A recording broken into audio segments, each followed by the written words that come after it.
कुछ लोग आप पर आरोप लगाते हैं कि आप पार्टी शाम को करवाते हैं और पार्टी के बल पर चुनाव जीतना चाहते हैं। 2 वर्ष पूर्व भी आप चुनाव लड़े थे और अध्यक्ष पद पर ही लड़े थे जी। क्या ऐसी कमियां रहीं, इनका क्या एनालिसिस आपने किया कि आप क्यों हारे? आप अगर जीत रहे हैं तो क्या दिग्गजों के सामने बड़ी समस्या आ रही है? क्या दिग्गज आपका साथ नहीं दे रहे? क्या बार एक सीढ़ी है? क्या प्लान कुछ आगे का है? ऐसे बड़ी संख्या में ऐसे भी लोग हैं जिनके ऊपर आपराधिक मुकदमे बहुत हैं जी, और आपराधिक मुकदमे के बाद कई नेता ऐसे भी हैं जो वकालत के पैसे को ओढ़कर इस क्षेत्र में केवल बार की मदद लेकर और कई बार जो है अपने आप का बचाव करते हैं। तो क्या ऐसे लोगों की मदद आपकी तरफ से? नमस्कार, मैं विवेक मिश्रा एक लंबे समय के बाद दोबारा पुनः सुपरहिट न्यूज़ में फिर से आपके सामने आया हूं और ज़िले में इस समय जिला अधिवक्ता संघ का चुनाव अपने चरम पर है। आज शाम को चुनाव का प्रचार थम भी जाएगा और कल वोटिंग भी होनी है। आज जिला अधिवक्ता संघ के जो अध्यक्ष पद के प्रत्याशी हैं श्री राकेश वर्मा, उनसे हम आपकी बात कराएंगे। किन मुद्दों को लेकर वो वकीलों के बीच में गए हैं, क्या ऐसा नया करने वाले हैं जो वकील उन्हें ही पसंद करें? क्या यहाँ की जितनी बिगड़ी हुई व्यवस्था है, शौचालय नहीं है, गंदगी जगह जगह है, पानी पीने के लिए लोग तरसते हैं, ऐसे इतने मुद्दे हैं यहाँ के कि मुझे लग रहा है कि बरसों से सेम मुद्दे लेकर अध्यक्ष और महामंत्री हमेशा आते रहे हैं, लेकिन आज तक मुझे लग रहा है यहाँ की व्यवस्था में कुछ खास परिवर्तन नहीं आया। तो आज श्री राकेश वर्मा जी हैं, अध्यक्ष पद के प्रत्याशी हैं। हालांकि जनपद के ये जाने माने चेहरे हैं और इनको कौन नहीं जानता। 4 दशक से अच्छी वकालत करते हैं और यहाँ से निकलकर हो सकता है बहुत आगे तक भी जाएं। तो सीधे उनसे बात करेंगे और जानेंगे कि आखिर क्या कुछ लेकर वो वकीलों के बीच में जाने वाले हैं और कैसे उनको विश्वास दिला पाएंगे कि वह उन्हें अध्यक्ष के रूप में चुने। जी राकेश जी, ऐसा है कि जो वर्तमान समय है उसमें हमारा कचहरी परिसर जो है, जो एक आदर्श कचहरी परिसर के रूप में दिखाई देना चाहिए था, क्योंकि यहाँ पर मात्र कहूँ मैं कि ज़्यादातर लोग जो है प्रबुद्ध समाज से संबंधित रहते हैं और वो यहाँ उनका कार्यशाला है। लेकिन दुर्भाग्य ऐसा रहा कि काफ़ी लंबे अरसे से यहाँ पर गंदगी का अंबार लगा हुआ है। जो लोग वादकारी आते हैं उनके पानी के पीने की अच्छी समुचित व्यवस्था नहीं है, जो यहाँ पर अधिवक्ता लोग हैं उनके लिए पानी पीने की अच्छी समुचित व्यवस्था नहीं है, और जो सबसे दुर्भाग्यपूर्ण बात है कि महिलाओं तक के लिए हमारे पास शौचालय नहीं है, सुलभ वॉशरूम नहीं है जहाँ पर वो अपनी नित्य दैनिक क्रिया या जो भी ये समस्या है उसका निदान कर सकें। तो ये हम 21वीं सदी में पहुँच गए, चंद्रयान भेजने लगे, लेकिन इसके बावजूद भी हम अपनी बहन बेटियों के लिए अच्छे वॉशरूम उपलब्ध नहीं करा पा रहे हैं और कचहरी जैसे परिसर में नहीं करा पा रहे। ये दुर्भाग्यपूर्ण है। मैं सबसे पहला कदम मेरा यही होगा कि अगर मैं चुनाव जीतता हूं, सभी लोगों मुझे समर्थन देते हैं, तो मैं पहले बहन बेटियों के लिए वॉशरूम की व्यवस्था करूंगा और कचहरी को पूर्ण रूप से स्वच्छ साफ सुथरा बनाने का दूसरा कदम मेरा होगा। बार में एक व्यवस्था होती है कि हर वकील जब आता है न्याय के लिए, उसके पास या तो एक रास्ता होता है मीडिया और दूसरा रास्ता होता है वकील।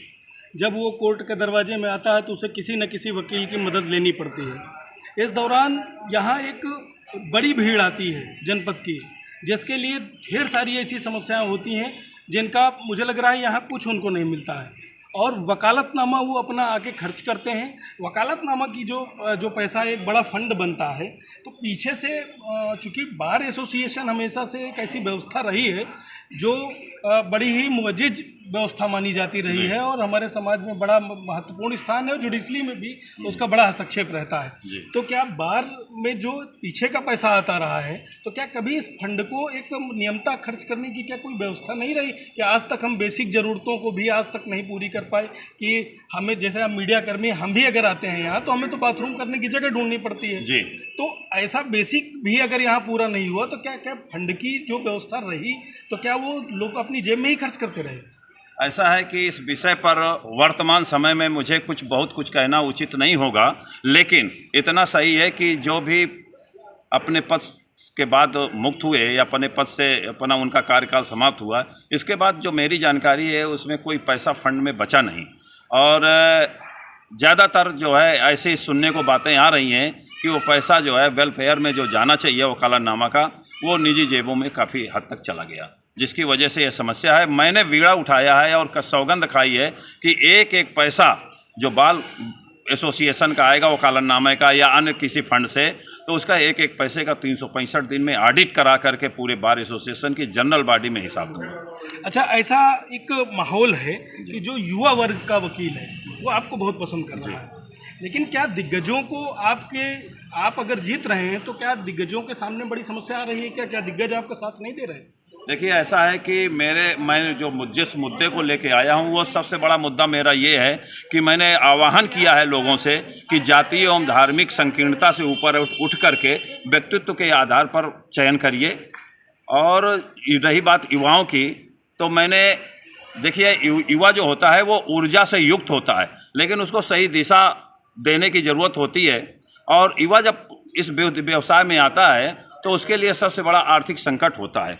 तो मैंने कोशिश की है कि मैंने जो लक्ष्य बनाया है उसमें ये कोशिश करने का प्रयास कर रहा हूँ और करूँगा, अगर सबका सहयोग रहा, कि यूथ के लिए मैं सेमिनार और डिबेट्स, चाहे वो जिस विषय पर हो, तब चाहे आईपीसी पर हो, सीआरपीसी पर हो, एविडेंस एक्ट पे हो, बाबा साहब पर हो, महात्मा गांधी पर हो, नेहरू पर हो, तो उनकी जीवनी पर और राम जेठमलानी जैसे बड़े लायर्स की बायोग्राफी पर डिबेट्स कराऊंगा, जिससे उनका आत्मबल बढ़े और उनमें एक अपने क्लाइंट्स की बात कहने के लिए आत्मबल संबल हो और उनका कॉन्फिडेंस डेवलप हो, जिससे वो अपने मौकिल की अच्छे ढंग से बात कर सके। मैंने ये मुद्दा जब युवाओं के बीच में रखा तो उनको ये लगा कि नहीं, हाँ, शायद पहली बार कुछ हमको उम्मीद की किरण नज़र आ रही है, इसलिए सारे युवा मेरे साथ हैं। रही बात सीनियर्स की, तो ज़्यादातर सीनियर्स का भी मेरे साथ आशीर्वाद मुझे मिला हुआ है, क्योंकि उनको लग रहा है कि जो वेलफेयर के लिए जो पैसा जमा होता है, तो ये पहला आदमी शायद ऐसा होगा जो पूरा पैसे का सही इस्तेमाल होगा। और मैंने ये वादा भी किया है कि मैं निजी रूप से कोई निर्णय नहीं लूँगा पैसे के संबंध में। 5 सदस्यीय कमेटी गठित करूँगा सर्वदलीय, जिसमें 5 सीनियर होंगे और वो तय करेंगे जनरल हाउस की मीटिंग में कि इस पैसे को कहाँ प्रयोग करना है। मेरा उसमें व्यक्तिगत पूरा अधिकारी क्षेत्र नहीं होगा। 2 वर्ष पूर्व भी आप चुनाव लड़े थे और अध्यक्ष पद पर ही लड़े थे जी। क्या ऐसी कमियां रहीं, इनका क्या एनालिसिस आपने किया कि आप क्यों हारे और आज आप क्यों जीतेंगे? जी जी जी, वो सही बात तो ये है कि सहमति और असहमति के बीच में मैं लोगों को सहमत नहीं कर पाया, और तमाम कारण ऐसे रहे जो तमाम जातीय एवं, जो मैं बार बार कह रहा हूं कि जातीय एवं धार्मिक संकीर्णता से ऊपर उठ कर के सभी लोग मत दें, उस बार जातीय एवं धार्मिक संकीर्णता हावी हो गई, जिसकी वजह से मैं जो है कुछ वोटों से पराजित हुआ।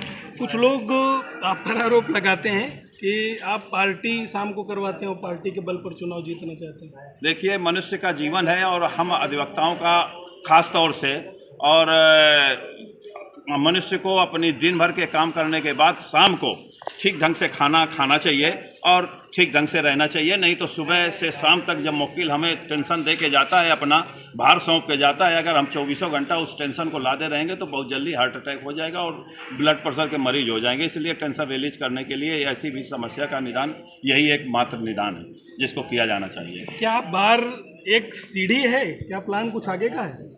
अभी इस मुद्दे पर हमसे कोई बात मत कहलवाइए, क्योंकि इस मुद्दे को अगर मैं कोई बात कहता हूं, अभी तक तो मेरा खाली ये मामला है ये चुनाव लड़ने का कि मैं किन्हीं कारणों से, एक बार मैं कह चुका था कि मैं चुनाव में हाँ कर दिया पिछली बार 2 साल पहले, और उसमें कुछ चंद वोटों से मैं हार गया, तो वो मेरे एक दाग लगा हुआ था। उस दाग को मिटाने के लिए अभी वर्तमान समय में आया हूँ चुनाव मैदान में, और आगे क्या होगा भविष्य में वो ऊपर वाला अगर प्रकृति ने कुछ लिख रखा होगा तो उसके लिए आने वाला वक्त बताएगा।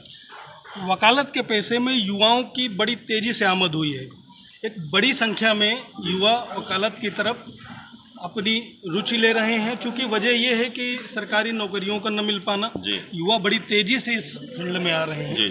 तो युवाओं के लिए आप आएंगे तो क्या स्पेशल करने वाले हैं, क्या खास करने वाले हैं? और ख़ास बात, जो एक गरीब तबके के लोग, जैसे विधिक की व्यवस्था चलती है अगर सरकार की तरफ से, तो एक बड़ा वर्ग ऐसा भी होता है कि जिसके सैकड़ों लोग जेलों में केवल इसलिए बंद हैं क्योंकि उनकी कोई मदद करने वाला नहीं है, और कई बार वो फर्जी मुकदमों में भी फंसा के जेल भेज दिए जाते हैं। क्या कभी मानवीय संवेदना के आधार पर हम लोगों को, पत्रकारों को, वकीलों को क्या ऐसी कोई पहल करनी चाहिए जिसके आधार पर उन लोगों को भी कोई मदद मिल सके? बिल्कुल, ये मानवीय संवेदना का बहुत अच्छा आपने प्रश्न पूछा है और ये मानवीय संवेदना से संबंधित है। और जो जहाँ जिस लेवल पर हो, अगर उसकी मानवीय संवेदना उसके व्यक्तित्व में है तो निश्चित रूप से आदमी की मदद किया जाना चाहिए। मैंने कई मुकदमे बलात्कार और हत्या के बिना पैसे के किए हैं और उनको किराए तक दिया है। और मेरा ये मानना है कि अगर किसी गरीब आदमी के साथ कोई गंभीर अपराध हो गया है तो निश्चित रूप से उसकी निःशुल्क मदद की जानी चाहिए। और अगर किसी गरीब आदमी को किसी गलत मुकदमे में निर्दोष होने के बावजूद फंसा दिया है और उसकी आर्थिक स्थिति इस तरह की नहीं है कि वो जो है अफोर्ड कर सके, फीस दे सके, तो भी उसकी मदद करके उसको मुक्त कराया जाना चाहिए जी। और मैं सभी युवाओं से भी आह्वान करूंगा कि आप बड़े बड़े जो लायर्स हुए हैं, राम जेठमलानी जैसे लोग, उनकी बायोग्राफी पढ़ें। वो रिफ्यूजी थे, पाकिस्तान से हिंदुस्तान आए, 20 रुपया लेकर के आए थे, फिर धीरे धीरे उन्होंने इतनी तरक्की की, हिंदुस्तान के एक नामी गिरामी लोगों में उनकी गिनती है, लैंडमार्क हैं हमारे एक एडवोकेट पेशे के। तो सभी अधिवक्ताओं से मेरा अनुरोध यही है और मैं निवेदन भी करूंगा, जब अगर मैं चुनाव जीता तो पहली मीटिंग में ही ये बात रखूंगा कि अपने उच्चतम नैतिक आदर्शों का पालन करते हुए एक ऐसे मील का पत्थर साबित हों अपनी मेहनत और अपने श्रम और अपने ज्ञान और कौशल से कि आपको आने वाली पीढ़ियां हमेशा अच्छे ढंग से याद करें। पत्रकारिता और वकालत दोनों तलवार की नोक पर चलने वाले पेशे होते हैं। हर समय जान का भी खतरा रहता है, लेकिन एक बड़ी भीड़ ये भी देखी गई है कि वकालत के पेशे में लगभग 1800 कुछ वोट इस बार वोटर के रूप में हैं जी। इनमें से एक बड़ी संख्या में ऐसे भी लोग हैं जिनके ऊपर आपराधिक मुकदमे बहुत हैं जी। और आपराधिक मुकदमे के बाद कई नेता ऐसे भी हैं जो वकालत के पैसे को ओढ़कर इस क्षेत्र में केवल बार की मदद लेकर और कई बार जो है अपने आप का बचाव करते हैं। तो क्या ऐसे लोगों की मदद आपकी तरफ से होगी? बिल्कुल नहीं होनी चाहिए और मैं तो बिल्कुल से ही नहीं करूंगा। जनरल हाउस की मीटिंग में यह निर्णय, पहली ही तारीख में यह अभिभाषण होगा जब मेरा उद्बोधन, तो उसमें मैं सख्त चेतावनी दूंगा कि जो इस तरह का लवादा ओढ़ करके हमारे कचहरी परिसर को अपराधी होने के बावजूद भी गंदगी फैला रहे हैं, उनको हमसे कोई मदद की उम्मीद नहीं होनी चाहिए और ना हम करेंगे। क्योंकि अगर इस तरह के लोगों की मदद होगी तो जो अच्छे और भले लोग हैं उनका फिर क्या होगा? वो तो बेचारे वो जहाँ हैं वहाँ बने रहेंगे। अगर अपराधी लोग अपराध करके, भूमाफिया लोग आकर के इस कचहरी में लवादा होड़ करके, प्रेशर बना करके कि नहीं यहाँ फला की ज़मीन पर हम कब्जा कर लें और यहाँ से कोई मदद लेने की उम्मीद करें, या जैसा होता रहा होगा वो अलग बात है, लेकिन मेरे कार्यकाल में ऐसा नहीं होगा। अंत में एक अंतिम सवाल है आपसे कि अगर आप जीते, जो आपके सामने आज विपक्ष है, तो उस विपक्ष की भूमिका क्या जीतने के बाद आप अपनी टीम में एक आइडियोलॉजी यही होती है कि हम जीते भी तो विपक्ष को भी उतना ही महत्व मिले, तो क्या आप ऐसा महत्व देंगे? देखिए, ऐसा है कि मैं 2 लाइन से आपको बताना चाहूँगा। हंगामा खड़ा करना मेरा मकसद नहीं, हंगामा खड़ा करना मेरा मकसद नहीं। मेरी कोशिश है कि तस्वीर बदलनी चाहिए, मेरे दिल में नहीं तेरे दिल में सही, लेकिन आग जलनी चाहिए। ये एक मेरा वो है कि सबका ये मेरा आंदोलन है या आह्वान है कि कहीं ना कहीं ऐसी आग जलाइए जिससे स्वच्छ एवं आदर्श वातावरण तैयार हो सके। दूसरी बात, जो मुद्दा आपने उठाया वो अभी 18 तारीख तक है। चुनाव की प्रतिद्वंदिता मात्र 18 तारीख तक है। जैसे वोट पड़ जाएगा और अगर मैं जीत जाता हूं तो मैं महसूस नहीं होने दूंगा कि ये मेरे साथ रहे हैं कि ये मेरे खिलाफ रहे हैं। इस तरह का मैं सर्वदलीय कमेटी, मैं बार बार इसीलिए कह रहा हूं आपसे कि 5 लोगों की सर्वदलीय कमेटी दोनों पक्षों से सीनियर्स की बनाऊंगा, जो एक 365 दिन मेरे कार्यकाल में निर्णय करेंगे कि क्या अच्छा करना है, क्या बुरा करना है, वो उनकी जिम्मेदारी है। अंत में 2 शब्द कह दीजिए, अपने जितने भी साथी हैं जिनसे आप अपेक्षा रखते हैं कि वो आपका साथ दें, तो उनके लिए संदेश क्या देना चाहिए? मैं जो मेरे साथ प्रचार प्रसार कर रहे हैं या मेरे समर्थन कर रहे हैं उनसे विनम्रता के साथ अनुरोध कर रहा हूं, और जो नहीं कर रहे, जो उस साइड में कर रहे हैं, उनसे भी विनम्रता से अनुरोध कर रहा हूं कि धार्मिक एवं जाति संकीर्णता से ऊपर उठ करके एक आदर्श मॉडल देने के लिए कि प्रदेश में एक ऐसी बार हमारी दिखाई दे कि नहीं, वास्तव में दूसरे जिलों के लोग हमसे तुलना करें कि नहीं, आप जाओ फतेहपुर देखो वहाँ की बार कैसी है। उसके लिए सभी से हाथ जोड़ करके मेरा अनुरोध है कि मेरा समर्थन करें और फिर 365 दिन में वो इतिहास लिखा जाए जो प्रदेश में एक मील का पत्थर। आप हमारे साथ थे सीनियर अधिवक्ता राकेश वर्मा जी। बड़ी बेबाकी से आपने सारे प्रश्नों का उत्तर दिया और सारे वकीलों को, जो उनके वोटर हैं और नहीं भी हैं, दोनों को कहा कि हम सबको साथ में लेकर चलेंगे।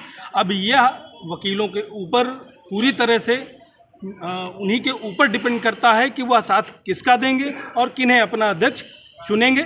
ये तो कल चुनाव होना है और परसों के दिन हम लोग ये जान लेंगे कि अध्यक्ष कौन होने वाला है। लेकिन निश्चित तौर पर जितना साहसी और जितना बेबाकी से उन्होंने जवाब दिए, उसके लिए वो बधाई के पात्र हैं।